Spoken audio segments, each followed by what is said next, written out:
തെരഞ്ഞെടുപ്പ് വിജ്ഞാപനം വന്ന് ഒരു മണിക്കൂറിനുള്ളിൽ തന്നെ 22 സീറ്റുകൾ പ്രഖ്യാപിക്കാൻ കഴിഞ്ഞതിൽ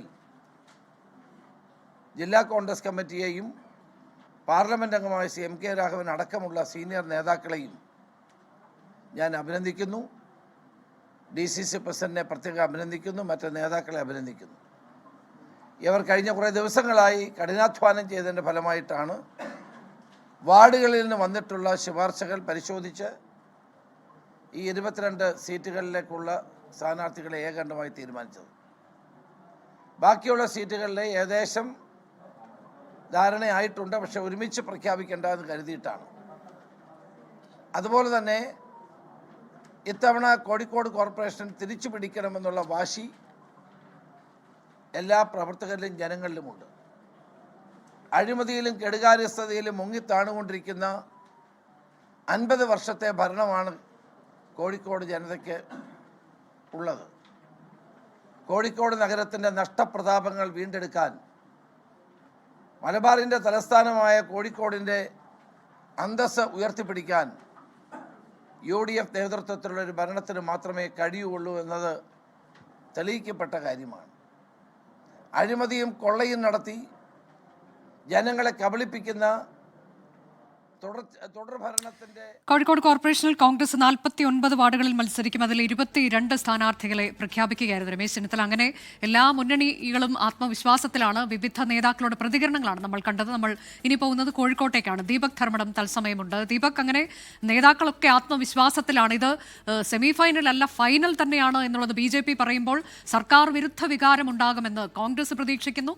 ഒപ്പം തന്നെ LDFും വലിയ പ്രതീക്ഷയിലാണ്. കോഴിക്കോട് കോർപ്പറേഷനിൽ ഇപ്പോൾ ഏറ്റവും ഒടുവിൽ അല്പസമയം മുൻപൊക്കെ വലിയ പൊട്ടിത്തെറി കണ്ടു, ട്വിസ്റ്റ് കണ്ടു. മറ്റ് മുന്നണിയിലേക്ക് പോകുന്ന, മറ്റ് പാർട്ടിയിലേക്ക് പോകുന്നത്, രാജിവെച്ചുള്ള പോക്ക്, അങ്ങനെയൊക്കെ വലിയ പ്രതിസന്ധികളെ നേരിടുന്ന കോൺഗ്രസിനെ കാണുന്നുണ്ട്. ഒപ്പം തന്നെ കോൺഗ്രസ് സർപ്രൈസ് സ്ഥാനാർത്ഥിയെ കൊണ്ടുവരുമെന്ന് പറയുന്നു. എന്തൊക്കെയാണ് അവിടെ നടക്കുന്ന നീക്കങ്ങൾ?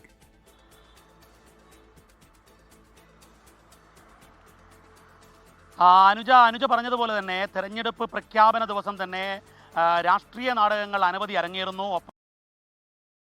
വരുന്നതിൻ്റെ സൂചനകൾ ലഭിക്കുന്നു. അങ്ങനെ നോക്കുമ്പോൾ സംഭവ ബഹുലമാണ് തെരഞ്ഞെടുപ്പ് കമ്മീഷന്റെ ഈ തെരഞ്ഞെടുപ്പ് ഷെഡ്യൂൾ പ്രഖ്യാപന ദിവസം തന്നെ മലബാറിൽ എന്നുള്ളതാണ് വസ്തുത. അതിലേറ്റവും പ്രധാനപ്പെട്ടത് കോഴിക്കോട് നടന്ന രാഷ്ട്രീയ നാടകങ്ങളാണ്. കോൺഗ്രസിന്റെ സ്ഥാനാർത്ഥി പ്രഖ്യാപനം വൈകുന്നു എന്ന സൂചനകൾ ലഭിച്ചു. ഇപ്പോൾ അതിൽ പകുതിയോളം സ്ഥാനാർത്ഥികളെ പ്രഖ്യാപിക്കുന്നു. ആ പ്രഖ്യാപനത്തിനിടയിൽ കോൺഗ്രസ് ഓഫീസിൽ തന്നെ പ്രശ്നങ്ങൾ ഉണ്ടാകുന്നു.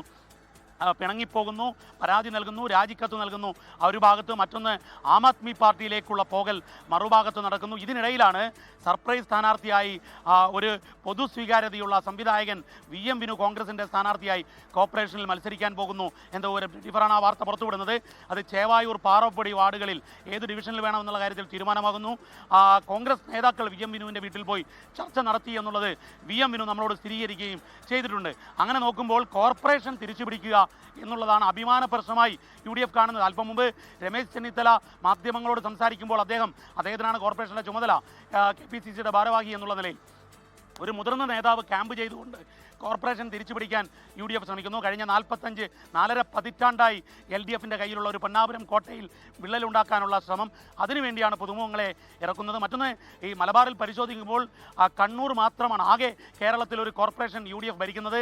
അത് നിലനിർത്താൻ വേണ്ടിയുള്ള ശ്രമം അവിടെ ലീഗ് കോൺഗ്രസ് തർക്കമില്ലാതെ പരിഹരിക്കാനുള്ള നീക്കം നടത്തുന്നു. BJP ആണെങ്കിൽ കേരളത്തിൽ ആകെ 2 അസംബ്ലി മണ്ഡലങ്ങളാണ്, ക്ഷമിക്കണം, 2 മുനിസിപ്പാലിറ്റികളാണ് അവർക്കുള്ളത്.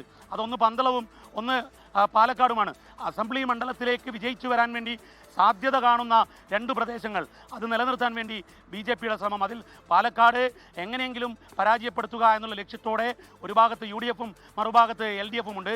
അങ്ങനെ നോക്കുമ്പോൾ മലബാറിൽ ഇക്കുറി തിരഞ്ഞെടുപ്പ് പോരാട്ടം തീപ്പാറുന്നതായിരിക്കും. അതിൻ്റെ തുടക്കം, അതിൻ്റെ ഒരു കർട്ടൻ റൈസറായി ഈ പ്രഖ്യാപന ദിവസം തന്നെ വാശിയേറിയ പ്രഖ്യാപനങ്ങളും ആത്മവിശ്വാസ പ്രകടനവും വരുന്നു. ഒപ്പം തന്നെ അന്തർനാടകങ്ങളും രാഷ്ട്രീയ അങ്ങോട്ടും ഇങ്ങോട്ടും ചില പൊട്ടിത്തെറികളും കോൺഗ്രസ് വിട്ട് ആം ആദ്മി പാർട്ടിയിലേക്ക് ചേരുന്ന കൗൺസിലറെയൊക്കെ നമ്മൾ കാണുന്നുണ്ട്. ലോകത്തെവിടെയായാലും ഏത് സമയത്തും 24 വാർത്തകളും ഓഗ്മെന്റഡ് റിയാലിറ്റി പാക്കേജുകളും എക്സ്പ്ലെയിനറുകളും വിശദമായി കാണാൻ ഞങ്ങളുടെ YouTube ചാനൽ നിങ്ങൾക്ക് സബ്സ്ക്രൈബ് ചെയ്യാം.